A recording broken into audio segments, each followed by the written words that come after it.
kasih dalam pemberitaan firman di pagi ini. Kalau ada kuasa-kuasa yang bukan berasal dari Tuhan yang mencoba untuk mengganggu, kami tolak semuanya itu di dalam nama Tuhan Yesus. Urapi hamba-Mu untuk boleh menyampaikan kebenaran firman di saat ini. Dalam nama Tuhan Yesus kami berdoa. Yang siap diberkati oleh Tuhan, mari sama-sama dengan saya katakan amin. Beri kemuliaan buat Tuhan kita. Saya memberikan judul untuk khotbah saya di minggu pagi ini adalah hidup dipenuhi Roh Kudus. Sudah ketemu, katakan amin. Hitungan ketiga kita akan baca silih berganti. Kisah Para Rasul pasal 2 ayat 1 sampai 13. Ayat 1 demikian bunyi firman Tuhan. Ketika tiba hari Pentakosta, semua orang percaya berkumpul di satu tempat. Amin. Saudaraku yang dikasihi Tuhan, hari ini kita tepat memperingati hari turunnya Roh Kudus atau dikenal dengan istilah Pentakosta. Dan pada hari ini juga kita sedang melakukan gerakan doa selama 10 hari. Dan hari ini adalah penutupan yang disertai dengan doa puasa. Saya percaya bahwa kita sedang mengarahkan hati kita, mengarahkan semua hal yang kita kerjakan, pola pikirnya adalah kembali kepada Alkitab. Karena saya yakin saudara bahwa ketika kita mengarahkan semua hal, pelayanan kita, nilai-nilai kita kepada apa yang Alkitab katakan, pasti akan ada keberhasilan. Nah itu sebabnya saudaraku dikasih Tuhan, kenapa kita harus melakukan gerakan doa selama 10 hari? Apakah karena Pentakosta berarti kita menantikan turunnya Roh Kudus? Tidak. Ya. Jangan saudara salah. Ya. Ada orang berkata, kita doa 10 hari supaya Roh Kudus turun. Tidak. Kenapa saudara? Roh Kudus sudah turun. Roh Kudus sudah ada dalam kehidupan kita orang-orang percaya. Amin. Kalau saudara sudah percaya Kristus, sudah menerima Kristus, Roh Kudus dalam perjanjian baru itu bersifat permanen. Dia bukan turun naik, bukan hilang lenyap. Perjanjian lama seperti itu, tapi perjanjian baru tidaklah demikian saudara. Bahwa Roh Kudus itu bekerja di dalam setiap hati orang-orang percaya. Dia sudah ada di dalam kehidupan kita. Nah, untuk apa kita doa? Apakah untuk menantikan Roh Kudus bekerja? Saudara, Roh Kudus sudah ada. Bagaimana doa? Itu lebih kepada kita membiasakan diri bahwa kehidupan umat-umat Tuhan adalah umat-umat yang harus berdoa. Doa, ada orang yang berkata, oh saya berdoa supaya saya terima kuasa Tuhan. Silahkan. Saya berdoa supaya saya mengalami mukjizat Tuhan, supaya saya mengalami pertolongan Tuhan. Silahkan. Tapi saya mau katakan saudara, sebagai anak-anak Tuhan, tujuan kita berdoa bukan untuk hal-hal seperti itu. Tujuan utama kita membangun kedekatan, membangun hubungan dengan Tuhan kita. Amin. Beda tujuannya saudara. Nah itu sebabnya di hari Pentakosta ini saya berharap supaya sebentar sore jam 5, ya Bapak Ibu Saudara, bahkan juga pemuda, anak-anak, mari datang. Kita akan adakan doa bersama-sama secara korporat ya. Doa antar generasi. Kita akan mendoakan anak-anak kita, juga belajar untuk bagaimana anak-anak kita latih berdoa untuk misi. Ini penting saudara. Kenapa? Karena visi gereja adalah mandiri, bertumbuh, dan misioner. Semua hal yang kita kerjakan harus mengarah kepada 3 hal itu. Kalau tidak, lebih bagus diam dulu. Amin. Siap? Itu sebabnya ini penting saudara. Nah, kita akan belajar apa sebenarnya Pentakosta saudara. Pentakosta itu sebenarnya adalah hari besar yang biasa dilakukan oleh orang Yahudi. Memperingati apa? Memperingati hasil panen gandum. Jadi sebenarnya itu hari biasa ya. Hari di mana orang-orang Yahudi memperingati bahwa panen itu begitu melimpah, hasil gandum luar biasa, dan mereka biasanya berkumpul memperingati itu saudara. Dan dalam beberapa tradisi Yahudi, Pentakosta itu juga dihubungkan dengan pemberian hukum Taurat ya. Bahkan kalau saudara lihat di dalam perjanjian lama itu banyak sekali ya, bahwa hari-hari raya itu begitu dihormati oleh orang-orang Yahudi. Mereka menghargai hari-hari besar keagamaan. Nah, bagaimana dengan kita saudara? Seringkali kita acuh tak acuh. hari Minggu saja, ya, kita kadang memilih untuk di mana? Di rumah. Apalagi kalau hujan. Bukan hujan, gerimis saja kadang kita memilih untuk apa? Tidur. Tidak menghargai hari-hari besar keagamaan. Nah, orang-orang Yahudi, mereka hidup itu hampir dekat dengan yang namanya perayaan. Ibadah, perayaan, bersukacita, berkumpul bersama, itu menjadi tradisi mereka. Menjadi satu kebiasaan. Memang saudara, kebiasaan itu belum tentu kebenaran. Tapi kebenaran itu perlu dibiasakan. Amin. Nah, itu sebabnya Bapak Ibu Saudara perlu ya membiasakan kebenaran. Supaya apa? Itu tertanam dalam hidup kita. Nah, sekarang kita akan lihat saudara, apa sesungguhnya Pentakosta bagi setiap kita anak-anak Tuhan, orang-orang Kristen. Pentakosta itu dari bahasa Yunani Pentakosta. Penta berarti 50. Ya. Jadi Pentakosta itu sebenarnya kalau kita hitung dari peristiwa Paskah, kematian kemudian kebangkitan Yesus, kemudian setelah itu Yesus menampakkan diri selama 40 hari, kemudian 10 hari berikutnya dikatakan apa? Dia akan mengirimkan Roh Kudus, yaitu penghibur. Jadi sejak dihitung dari Paskah, itulah 50 hari, ya. Dan ini penting sekali dalam kekristenan, saudara. Kenapa? Karena Pentakosta itu menjadi cikal bakal lahirnya gereja, lahirnya kehidupan baru, lahirnya orang-orang percaya yang punya hati untuk bergerak bagi orang lain. Tanpa ada Pentakosta, tanpa ada kelahiran gereja, mungkin kita nggak ada. Nah, itu sebabnya Pentakosta itu begitu penting. Pada waktu itu memang hari biasa, tapi yang luar biasa saudara, Tuhan memakai hari yang biasa itu panen gandum menjadi panen jiwa-jiwa. Ketika apa yang terjadi? Petrus berkhotbah, 3.000 orang bertobat. Saudara, luar biasa. Awalnya hanya panen biasa, tapi Tuhan bisa pakai hal yang biasa itu menjadi luar biasa. Saya juga bisa maknai itu dalam kehidupan kita berjemaat, saudara. Mungkin kita berkata, gereja El Roy itu biasa. Tapi saudara, dengar, yang biasa Tuhan bisa bekerja luar biasa. Hidup saudara biasa, amin. Hidup saya dan saudara alamiah, natural. Tapi Tuhan bisa bekerja pakai kita yang biasa-biasa ini untuk membuat sesuatu yang tidak biasa. Siapa yang mau? Amin. Tuhan bisa bekerja. Kalau saya merenungkan kehidupan saya, saudara, saya siapa? Ya, anak kampung. Ya, tidak mungkin bisa beli tiket pergi ke Papua. Ya kan? Pelayanan di Papua tidak mungkin. Tapi apa yang tidak mungkin bagi Tuhan mungkin. Dia bisa pakai orang-orang yang biasa. Tuhan bisa pakai pribadi-pribadi yang sepertinya, wah, kamu tidak masuk hitungan, tapi bisa dipakai untuk melakukan pekerjaan-pekerjaan yang besar. Nah, itu sebabnya saudara, bagaimana hal itu bisa terjadi? Kuncinya hanya ada di bagaimana kita dipenuhi oleh Roh Kudus. Kita hidup di dalam pimpinan Roh Kudus. Nah, itu sebabnya hari ini kita akan merenungkan, saudara, ya, seperti apa seseorang yang dipenuhi Roh Kudus. Seperti apa orang yang hidup dipenuhi Roh Kudus. Kalau saudara perhatikan di dalam ayatnya yang keempat, di situ jelas ya dikatakan begini. Maka penuhlah mereka dengan Roh Kudus, lalu mereka mulai berkata-kata dalam bahasa-bahasa lain seperti yang diberikan oleh Roh itu kepada mereka untuk mengatakannya. Jadi saudara, di dalam ayat 4 ini memberikan satu pemahaman bagi setiap kita bahwa ada perbedaan orang yang dipenuhi oleh Roh Kudus dengan yang tidak. Nah, kita akan melihat apa sebenarnya perbedaan itu. Ada 3 hal saya ingin bagikan pada saudara. Jangan sampai banyak-banyak, nanti tenaga saya habis. Karena sore masih harus disimak. Siap ya? Yang pertama saudara, kita lihat dalam ayat 1. Dikatakan begini, ketika tiba hari Pentakosta, semua orang percaya berkumpul di satu tempat. Saudara, ini menjadi penting ya. Mengapa semua orang percaya berkumpul di satu tempat dalam ayat 1? Saya mau tanya ya.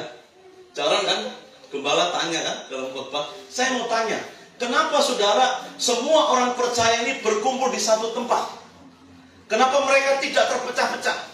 Kenapa mereka tidak tersebar-sebar? Pergi kemanakah, kemanakah, kemana? Kenapa mereka memilih untuk ada di satu tempat, saudara? Coba kita lihat, saudara, ya.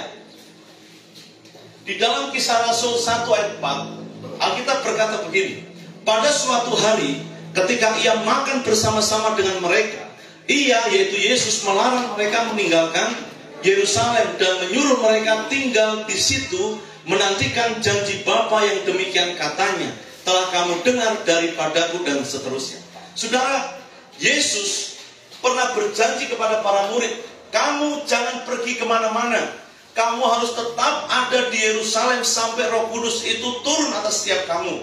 Artinya saudara, itu adalah janji, itu adalah perkataan langsung dari Yesus. Dan yang luar biasa, dalam pasal 2 ayat 1, mereka menaati itu.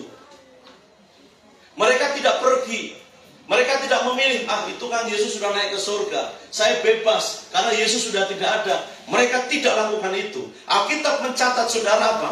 Semua orang percaya berkumpul di satu tempat. Itu menunjukkan bahwa mereka menaati firman, menaati perkataan Yesus yang pernah Yesus sampaikan kepada mereka, saudara. Disinilah yang saya lihat, ya, orang yang dipenuhi Roh Kudus, dia pertama makin menaati firman. Amin. Orang yang dipenuhi oleh Roh Kudus, yang dipimpin oleh Roh Kudus, yang digerakkan oleh Roh Kudus, yang dikendalikan oleh Roh Kudus, pertama dia makin menaati firman.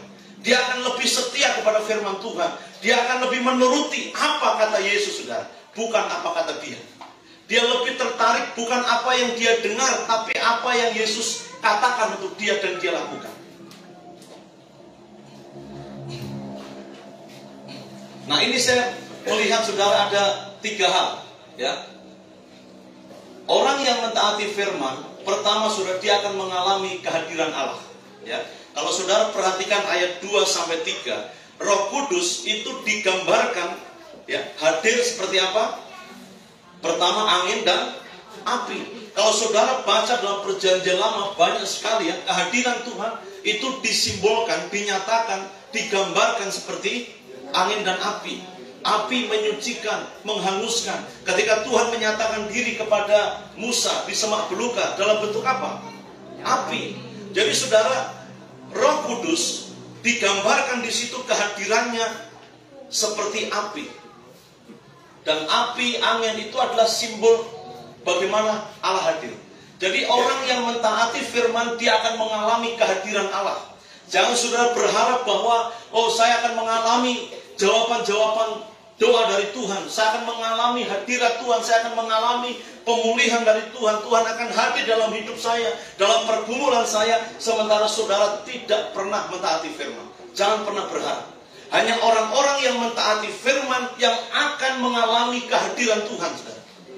Kalau saudara mau alami kehadiran Tuhan dalam hidupmu, di tengah-tengah pergumulanmu, di tengah-tengah persoalanmu, di tengah-tengah doa-doa yang saudara naikkan kepada Tuhan, saudara semakin taat kepada firman. Itu penting. Yang kedua, saudara, orang yang mentaati firman, dia akan mengalami kehadiran Allah, tetapi juga dia akan berani bertindak. Kalau saudara perhatikan ayat 4a, dikatakan di situ begini, maka penuhlah mereka dengan Roh Kudus, lalu mereka mulai berkata-kata. Artinya bahwa dulu mereka tidak berani berkata-kata, tapi ketika Roh Kudus hadir, mereka punya keberanian untuk bertindak. Mereka mulai berani berkata-kata. Jadi saudara, orang yang mentaati firman, dia akan mengalami kehadiran Allah. Artinya dia akan mengalami bagaimana terobosan jawaban-jawaban Tuhan sediakan dalam hidupnya. Tapi juga yang kedua, dia akan memiliki keberanian untuk bertindak. Saya percaya saudara, kalau saudara mentaati firman, ada keberanian untuk bertindak. Yang ketiga, ya, lihat dalam ayat 4b dikatakan begini, seperti yang diberikan oleh Roh itu kepada mereka untuk mengatakannya. Roh memberikan, kemudian mereka mengatakannya. Artinya apa? Orang yang mentaati firman, dia akan mengatakan apa yang sudah dia terima, ya. Dia punya keberanian. Apa yang berasal dari Tuhan, dia akan bagikan. Apa yang datang dari Tuhan, dia tidak akan simpan sendiri, tapi dia tahu bahwa semuanya itu adalah dari Tuhan, berasal dari Tuhan. Dia akan berani untuk membagikan dengan cuma-cuma. Saudara, firman yang saudara terima gratis. Saudara juga punya tanggung jawab untuk bagikan orang lain gratis. Amin. Keselamatan yang saudara terima gratis dari Tuhan, tapi ingat, bukan gratisan, bukan murahan, cuma-cuma, tapi bukan sekedar, bukan murahan. Saudara juga punya tanggung jawab untuk membagikan kepada orang lain. Ini tanggung jawab kita, saudara. Nah, bagaimana caranya kita makin mentaati firman? Saudara belajar untuk terima firman apa adanya. Terima firman. Kadang orang pilih-pilih ya kalau mau terima.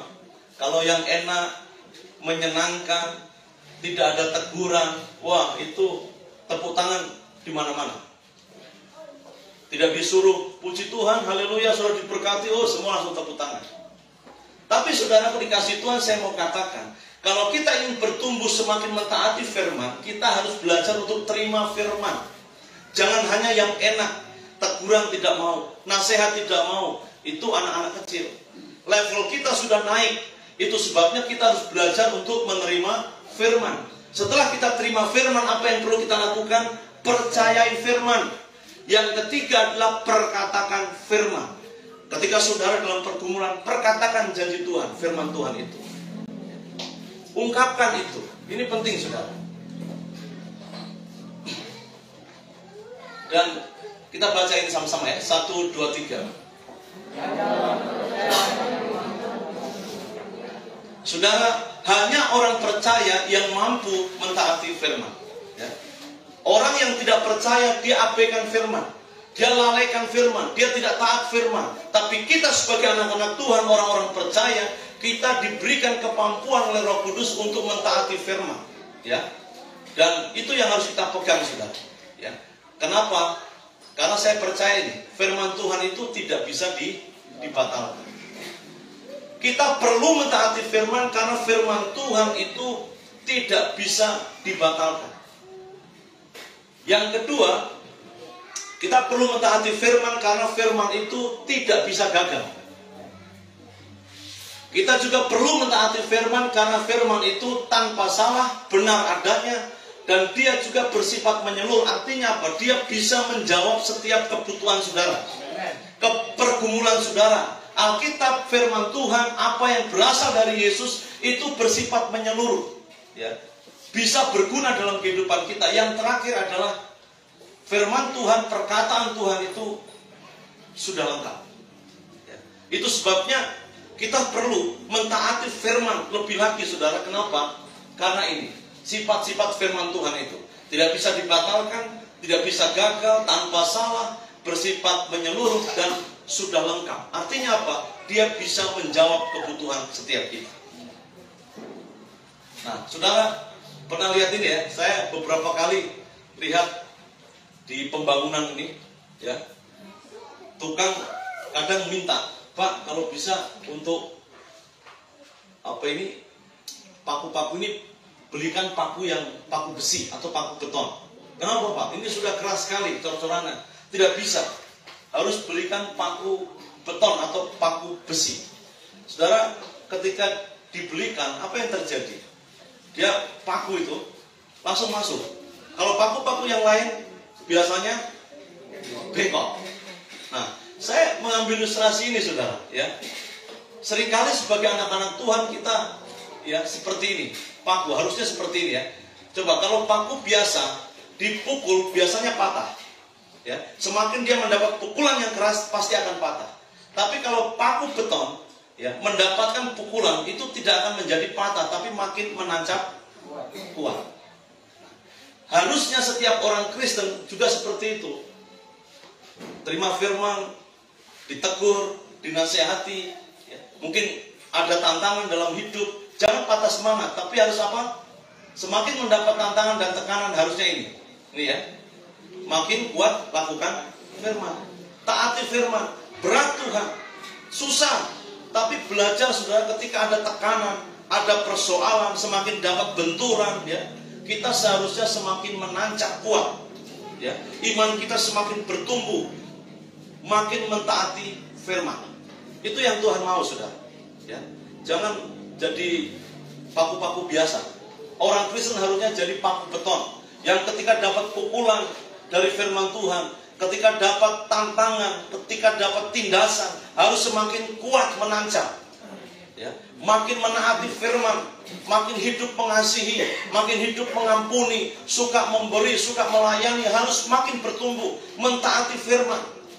Saudara, hari-hari ini memang kalau hamba Tuhan keras, hamba Tuhan menyampaikan firman Tuhan murni, ya, itu biasanya tidak disenangi, ya kan? Betul ya? Bahkan jemaat kalau ingin membuat sesuatu yang berbeda, itu kadang juga tidak disenangi. Tapi kalau hidupnya, ya, kamu buat apa silahkan, kamu mau lakukan apa silahkan, itu biasanya temannya banyak. Ada teman, ya, yang datang, kawan, kita mampu sudah sama-sama. Kalau hancur-hancur sekalian sudah, itu bukan teman, ya, itu adalah lawan yang ingin merusak hidup kita. Setuju ya? Jadi harus pintar-pintar, jangan berkata, itu teman saya, itu sahabat saya. Itu sebenarnya lawan, ya. Itu ingin menghancurkan hidup kita. Nah, Tuhan ingin supaya hidup kita itu bukan hancur, saudara. Tuhan mau hidup kita itu hari lepas hari semakin kuat dengan Dia. Itu sebabnya kuncinya adalah kita harus mentaati firman, makin bertumbuh dalam firman. Nah, kenyataan yang ada di gereja-gereja saya lihat, saudara, ini gereja penuh dengan orang percaya tapi bukan Kristen. Orang sering berkata, yang penting Kristen. Tapi Kristen yang bagaimana? Saya lihat ini banyak gini. Gereja penuh orang percaya tapi bukan Kristen. Kristen dalam arti pengikut Kristus, ya. Bukan Kristen yang KTP. Karena Kristen pada masa kehidupan gereja-gereja di Antioquia itu adalah orang-orang yang mengikut Kristus. Yang Tuhan mau adalah kita bukan hanya sekedar jadi orang yang percaya, yang hanya berkumpul rame-rame, tetapi Tuhan mau kita menjadi Kristen dalam arti pengikut Kristus yang sesungguhnya. Itu yang Tuhan mau. Pengikut Kristus pasti dia akan menaati firman. Dia pasti akan lakukan kebenaran. Seberat apapun, sesulit apapun, pasti dia akan berjuang. Kita baca sama-sama. 1, 2, 3.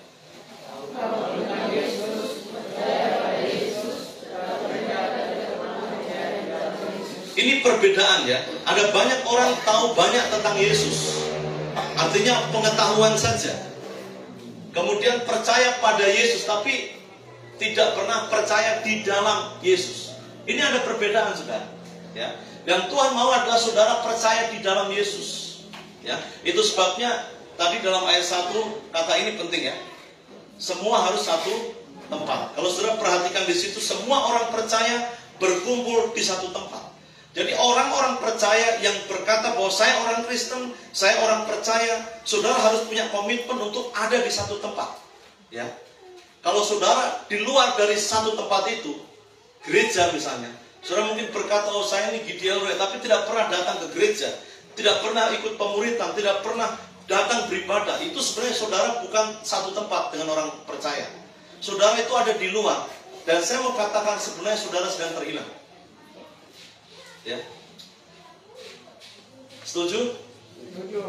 Tuhan mau setiap orang percaya itu berkumpul di satu tempat. Bukan ada sendiri di tempat di mana, ya kan? Itu pasti akan jadi liar di sana. Kenapa? Karena tidak akan dapat makan yang baik. Tidak akan didewasakan dengan baik. Tidak menangkap visi dengan baik. Yang Tuhan mau bahwa setiap kita orang-orang percaya harus mengambil satu komitmen, harus menjadi satu. Ya, satu dalam pikiran kita, dalam visi misi, dalam pelayanan, dalam doa-doa, tapi juga terlebih adalah satu tempat. Ya, kita sudah bangun tempat yang besar, ya, untuk pertumbuhan jemaat ke depan, dan dimulai harus hari ini. Itu sebabnya apa? Pastikan bahwa setiap kita, saudara-saudara kita, keluarga kita, bawa mereka untuk datang ke sini. Kita harus menjadi satu tempat, satu keluarga. Ya. Ayat 11 bagian B dikatakan begini. Kita mendengar mereka berkata-kata dalam bahasa kita sendiri tentang perbuatan-perbuatan besar yang dilakukan Allah. Jadi saudara, orang yang dipenuhi dengan Roh Kudus, yang pertama dia makin mentaati firman, yang kedua adalah ayat 11 di situ katakan apa? Mereka berkata-kata dalam bahasa kita sendiri tentang perbuatan-perbuatan besar yang dilakukan Allah. Saya melihat di sini adalah orang yang dipenuhi Roh Kudus. Yang kedua adalah dia memakai perkataannya untuk bersaksi. Ya. Dia memakai perkataannya itu dengan benar. Itu sebabnya di situ dikatakan mereka berkata-kata. Artinya apa? Terus menerus. Banyak kata-kata yang keluar. Tapi kata-kata itu tidak sia-sia. Dia gunakan kata-kata itu dengan efektif, dengan tepat, dengan benar. Untuk apa? Untuk bersaksi tentang perbuatan-perbuatan besar yang dilakukan oleh Allah. Saudara, kita punya tanggung jawab yang sama. Kita orang-orang percaya yang sudah ada Roh Kudus dalam hidup kita. Kita harus memperkatakan yang tepat, memperkatakan yang benar. Kita dipanggil untuk memperkatakan bukan tentang segala sesuatu, tapi kita dipanggil untuk memperkatakan perbuatan-perbuatan yang sudah Allah lakukan dalam hidup kita. Panggilan kita jelas, berkata-kata tentang perbuatan-perbuatan Allah yang bagaimana, yang besar. Ya. Orang yang dipenuhi Roh Kudus pada waktu itu, mereka fokus bukan kepada diri mereka, bukan fokus kepada pengalaman spiritual yang mereka alami di pasal 2. Ketika mereka menerima Roh Kudus seperti tiupan angin, seperti lidah-lidah api, bukan itu. Tapi fokus mereka adalah apa di situ? Menceritakan perbuatan-perbuatan Allah. Orang-orang percaya jangan hanya fokus kepada pengalaman rohani. Orang-orang percaya jangan hanya mengejar ya, pengalaman-pengalaman. Oh, ketika doa saya dijawab, ya, mukjizat saya alami. Banyak orang ya mengalami pengalaman-pengalaman spiritual, tapi hidupnya tidak bertahan. Saudara mungkin dengar ya, ada artis, siapa itu namanya? Narnia atau Nania kan? Ya, siapa? Nania Idol, ya. Dengar ya. Dulu dia memutuskan dari Muslim dia jadi Kristen. Kemudian tiba-tiba dia balik lagi kemana? Ke Muslim lagi. Alasannya apa, saudara? Karena dia takut. Aduh, nanti kalau ibu saya mati atau bapak saya mati, siapa yang akan? Ada pernah baca itu? Siapa akan mendoakan? Dia salah dengan kekristenan. Bahwa orang yang sudah mati, ya, itu tempatnya sudah jelas bagi orang Kristen. Ya. Surga, neraka itu sudah ditentukan ketika dia di bumi, ketika dia percaya atau menolak Yesus. Nah, banyak orang-orang mengaku Kristen, memutuskan untuk saya percaya Yesus. Kadang kenapa, saudara? Karena hanya pengalaman-pengalaman spiritual yang dia terima. Mungkin dia sembuh dari sakit, ya. Mungkin dia berdoa untuk sesuatu hal, kemudian Tuhan jawab, oh, kalau begitu ini Tuhan, orang Kristen benar, saya akan ikut Tuhan. Dia ikut Tuhan bukan karena ingin bertumbuh. Ikut Tuhan bukan tidak berani bayar harga. Nah, biasanya kekristenan model seperti itu naik turun. Ya. Kalau Tuhan hadir, Tuhan jawab, dia akan bersemangat, dia akan cari Tuhan. Kalau tidak, ya dia akan loyo, ya, dia akan tidak bersemangat. Nah, itu sebabnya yang Tuhan mau adalah kita fokus pada apa yang Allah lakukan, bukan yang kita lakukan. Orang-orang yang terima Roh Kudus pada waktu itu, mereka fokus bukan pengalaman spiritual mereka ketika Pentakosta itu datang. Tapi yang terjadi di situ adalah mereka mulai berkata-kata tentang apa? Perbuatan-perbuatan besar yang dilakukan oleh Allah. Jadi kehidupan kita juga begitu, harus fokus kepada apa yang Allah lakukan. Nah, sekarang pertanyaannya adalah, kira-kira apa yang Allah sudah lakukan dalam hidup kita? Selama 1 bulan ini, 1 tahun ini, atau mungkin beberapa hari ke belakang ini, apakah Tuhan melakukan perbuatan-perbuatan yang besar, yang nyata dalam kehidupan kita?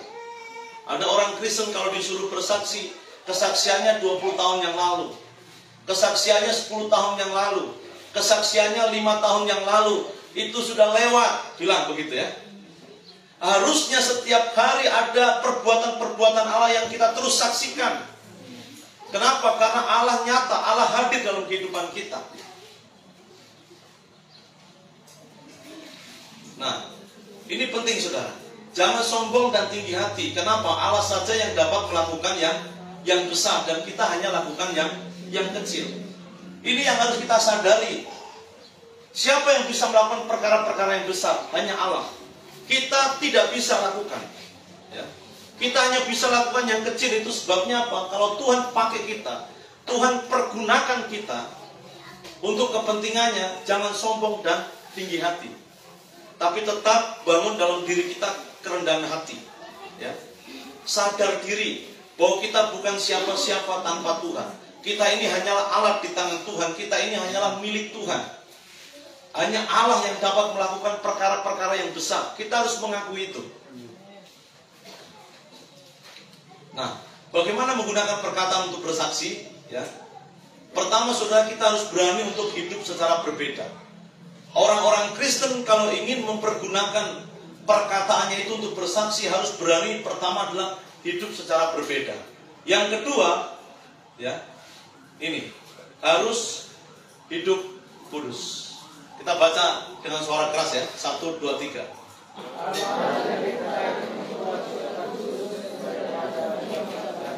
Ini Tuhan lebih tertarik membuat kita hidup kudus daripada sekedar bahagia. Ada orang yang ketika saya tanya misalnya di kelas pernikahan, kenapa saudara mau menikah? Biasanya rata-rata tujuannya adalah ingin bahagia. Saya bilang itu salah. Kalau saudara menikah tujuannya untuk bahagia, lebih bagus gak usah menikah. Kenapa? Karena menikah pasti ada saat dimana saudara tidak bahagia. Kalau sudah tidak bahagia, berarti cari yang lebih bahagia. Loh, kalau begitu untuk apa menikah? Iya kan? Menikah bukan untuk tujuannya supaya saudara bahagia. Karena setiap orang tidak mungkin pernah bisa membahagiakan satu dengan yang lain. Tapi komitmennya ke sana. Nah, sebenarnya apa? Tujuan pernikahan atau apapun lah itu supaya apa? Menguduskan kita. Ada seorang penulis, dia berkata begitu. Kamu menikah itu tujuannya supaya kamu dikuduskan. Kenapa? Karena pernikahan itu adalah ibadahmu di situ. Pelayananmu di situ. Jadi saudara, bagaimana kita bisa menggunakan perkataan kita menjadi saksi bagi orang lain? Yang kedua ini, ya, harus terus hidup kudus di hadapan Tuhan. Kata-kata juga harus kudus. Jangan hanya tiap hari kata-kata makian, kata-kata kotor. Ya. Padahal kata-kata yang sama kita pakai untuk injili orang, untuk menasihati orang. Ya kan? Bagaimana kira-kira? Tidak bisa. Kata mulut pakai untuk menasihati orang, kata yang sama juga harus memberkati. Kata yang sama, mulut yang sama kita pakai untuk mendoakan orang, kata yang sama juga tidak boleh dipakai untuk mengutuk orang. Itu prinsip yang penting, saudara. Yang ketiga adalah orang bisa menggunakan kata-katanya untuk bersaksi dengan cara dia harus menjadi murid. Ya, apa itu murid? Murid adalah seorang yang mengikut Yesus, diubahkan oleh Yesus dan melakukan misi Yesus. Jadi harus ada perubahan dalam hidup kita. Tidak bisa sama terus-menerus. Harus ada perubahan dalam hidup kita. Ini penting, karena hanya orang yang sudah diubahkan, dia bisa bersaksi kepada orang lain tentang perubahan yang Tuhan kerjakan dalam hidupnya. Kalau orang itu tidak pernah berubah dalam hidupnya, dia tidak mungkin bisa menceritakan apa yang Tuhan kerjakan dalam hidupnya.